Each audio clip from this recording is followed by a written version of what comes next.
Hello दोस्तों, आप सभी का हमारे यूट्यूब चैनल फास्ट कैलकुलेशन में स्वागत है। तो इससे पहले की वीडियो में हमने अपनी एक्सरसाइज 6.1 को कंप्लीट कर लिया था। तो आज हम अपनी प्रमेय 6.2 को सॉल्व करेंगे और समांतर रेखाओं से संबंधित जितनी भी बेसिक्स हैं आज हम उनको पढ़ेंगे। तो चलिए बिना किसी देरी के अपने इस वीडियो को स्टार्ट में 6.2 में क्या बोला जा रहा है, यदि एक तिर्यक रेखा दो समांतर रेखाओं को प्रतिच्छेद करे तो एकांतर अंतःकोणों का प्रत्येक युग्म बराबर होता है।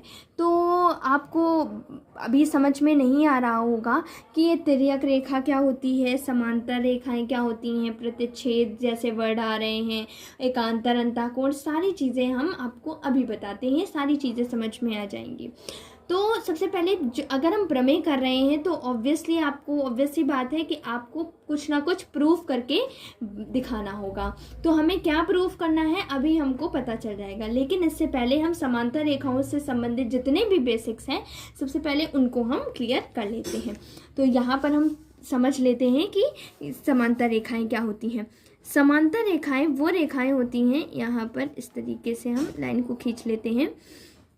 समांतर रेखाएं वो रेखाएं होती हैं जो एक दूसरे को अनंत तक कभी नहीं कट करती हैं, जो एक दूसरे को अनंत तक कभी भी कट नहीं करती हैं। ठीक है, तो अगर मैं यहाँ पर देखूँ ए बी और सी डी क्या होंगी हमारी, हमने एक समांतर रेखाएं खींची। इसका मतलब क्या है कि ए बी को आप चाहे अनंत तक जितना भी बढ़ाइए और सी डी को अनंत तक चाहे जितना बढ़ाइए, एक दूसरे को कभी भी ये कट नहीं करेंगी अनंत तक। ठीक है, तो ए बी और सी डी क्या हो गई, समांतर रेखाएं हो गई। तो समांतर होने का मतलब ये नहीं होता है कि ए बी और सी डी बराबर हैं, नहीं, समांतर होने का मतलब है कि एक दूसरे को अनंत तक कभी भी कट नहीं करेंगी। और समांतर का साइन ये होता है, अगर मैं ये लिख रही हूँ ए बी समांतर सी डी, तो इसका मतलब है कि ए बी ये समांतर का चिन्ह होता है, सी डी के समांतर है। तो ये हमने इसके बारे में देखा। अब अगर दो समांतर रेखाओं को, तिर्यक रेखा का मतलब होता है तिरछी रेखा, कुछ इस प्रकार से खींची जा सकती है। तो ये जो तिरछी रेखा है, मान लो इसको मैं दे रही हूँ टी, तो टी हमारी क्या है, एक तिर्यक रेखा है। तो ये जो रेखाएं ए बी और सी डी क्या है, समांतर रेखाएं हैं। टी क्या है, टी हमारी तिर्यक रेखा है। तो जब दो समांतर रेखाओं को कोई भी रेखा प्रतिच्छेद करती है तो वो क्या, हम दोनों रेखाओं को प्रतिच्छेद करती है तो वो क्या कहलाती है, हमारी तिर्यक रेखा कहलाती है। अब जैसे ही तिर्यक रेखा हमने खींची तो हमारे पास कुछ कोण बन के आए और कुल 8 कोण बनेंगे। देखिए कैसे 8 कोण बनेंगे। यहाँ पर एंगल मान लीजिए ये और ये एंगल 1, ये दूसरा कोण, ये तीसरा, ये चौथा, और ये मान लीजिए हमारा 5वां है, छठा, 7वां और ये 8वां। ठीक है, तो कुल 8 कोण यहाँ पर बन रहे हैं। जैसे ही मैंने दो समांतर रेखाओं को खींचकर एक तिर्यक रेखा खींची तो 8 कोण हमारे पास बन कर के आए। तो इनमें भी एकांतर कोण होते हैं, शीर्षाभिमुख कोण बनते हैं, हमारे वो क्या संगत कोण बनते हैं। तो बहुत सारे कोण यहाँ पर भी फॉर्म होते हैं। अब हम आपको बताते हैं कि संगत कोण कौन कौन से होते हैं और संगत कोण अगर कैसे होंगे, मतलब कि संगत कोण कब बराबर होंगे। अगर दो समांतर रेखाओं को एक तिर्यक रेखा काट रही है तो उनके द्वारा बने हुए जो संगत कोण होते हैं हमेशा बराबर होते हैं। संगत कोण क्या, यानी साथी साथी। अगर देखा जाए तो ये जो ए बी है, ए बी के ऊपर बना हुआ है ये इस साइड में एंगल 2, तो ऐसे ही सी डी के ऊपर बना हुआ है इस साइड में एंगल 6, तो एंगल 2 और 6 क्या हो गए, संगत कोण हो गए। इसी प्रकार से एंगल 1 और एंगल 5 क्या हो गए, संगत कोण हो गए। जैसे अगर मैं देखूं ए बी के ऊपर कौन सा बना हुआ है, 1 और 2 दोनों, लेकिन 1 हमारा इस साइड में बना है, 2 इस साइड में बना हुआ है।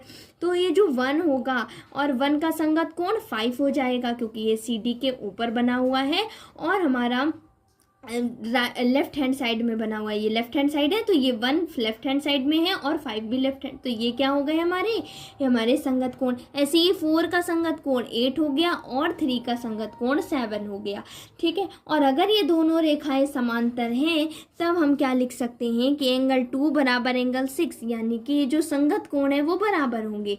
इसी प्रकार से एंगल 1 इक्वल एंगल 5, इसी प्रकार से angle 4 equal angle 8, angle 3 equal angle 7, और ये सारे जो कोण होंगे वो क्या होंगे, हमारे संगत कोण होंगे। ये कैसे कोण होंगे, संगत कोण होंगे। अब यहाँ पर आपको शीर्षाभिमुख कोण भी दिख रहे होंगे। शीर्षाभिमुख कोण का मतलब होता है कि क्रॉस दिखना, क्रॉस आपको दिख गया होगा जिसको मैं डार्क कर रही हूँ, ये क्रॉस दिखा, तो यहाँ पर ये एंगल 1 का अपोजिट एंगल 3, तो एंगल 1 इक्वल क्या हो जाएगा, एंगल 3 के।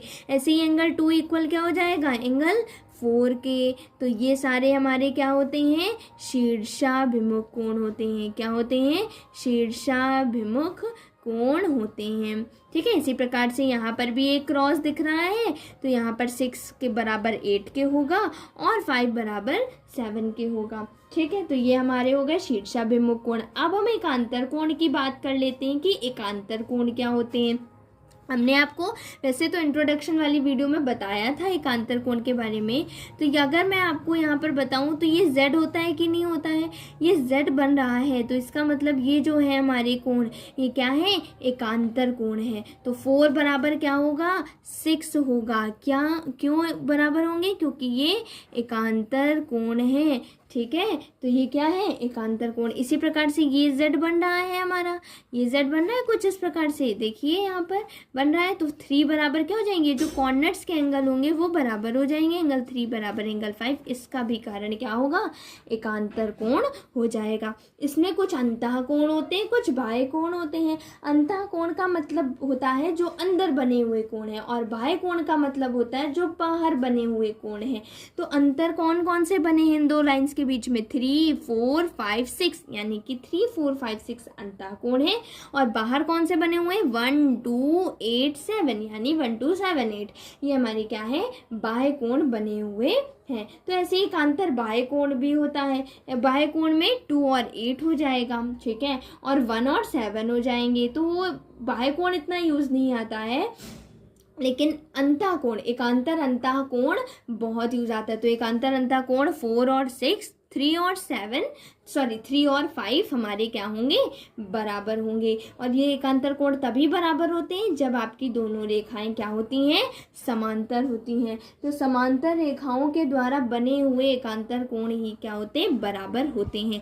तो ये जो आपकी प्रमेय बोली जा रही है कि एकांतर कोणों का प्रत्येक युग्म बराबर होता है, तो आपको यही प्रूफ भी करना है कि जो एकांतर कोण है, एंगल 4 बराबर एंगल 6 और एंगल 3 बराबर एंगल 5, इन्हें ही आपको प्रूफ करना है, यानी सिद्ध करना इस प्रमेय में यही कि एकांतर कोणों का प्रत्येक युग्म, युग्म मतलब होता है जोड़ा, यानी कि 4 और 6 हो गया एक जोड़ा और 3 और 5 दूसरा जोड़ा, तो दोनों जोड़े क्या हैं, बराबर होंगे। ये हमें इस क्वेश्चन में प्रूफ करना है। समझ में आई बात की नहीं आई? अब चलिए हम देखते हैं इसको कैसे प्रूफ कर सकते हैं। तो देखिए, सबसे पहले प्रमेय को सिद्ध करने के लिए हम लिखते हैं कि क्या दिया गया है, ठीक है। सबसे पहले हम क्या लिखेंगे, क्या दिया गया है, क्या दिया गया है, देख बताइए। पहले तो 2 समांतर रेखाएं दी गई हैं, चित्र बना लेते हैं यहाँ पर इस टाइप से। 2 समांतर रेखाएं दी गई हैं, यहाँ पर इस टाइप से बना लेते हैं, ठीक है। 2 समांतर रेखाएं हैं, 2 समांतर रेखाएं, उनके कुछ नाम हम दे देते हैं। मान लीजिए पहली है ये AB, दूसरे का नाम है CD। 2 समांतर रेखाएं AB तथा CD हैं, जिनको ये जो लाइन है तिर्यक रेखा, जिनको तिर्यक रेखा T, जिन्हें तिर्यक रेखा, तिर्यक का मतलब तिरछी रेखा, तिर्यक रेखा T प्रतिच्छेद करती है। क्या करती है, प्रतिच्छेद करती है। ये हमें क्वेश्चन में दिया गया है, ठीक है। अब इसके बाद क्या है, फिर उसके बाद हम लिखते हैं कि क्या सिद्ध करना है, क्या चीज़ हमें सिद्ध करनी है, ये भी तो लिखना होता है ना। तो यहाँ पर लिख देते हैं क्या सिद्ध करना है। तो क्या चीज़ सिद्ध करनी है हमको, यहाँ पर कितने एंगल बने, 1 2 3 4 5 6 7 8, ठीक है 8 बने। तो कौन कौन से एकांतर कोणों के युग्म है, एंगल 3 बराबर एंगल 5 और एंगल 4 बराबर एंगल 6, ठीक है, इनको हमें सिद्ध करना है, ठीक है। फिर उसके बाद क्या दिया गया है,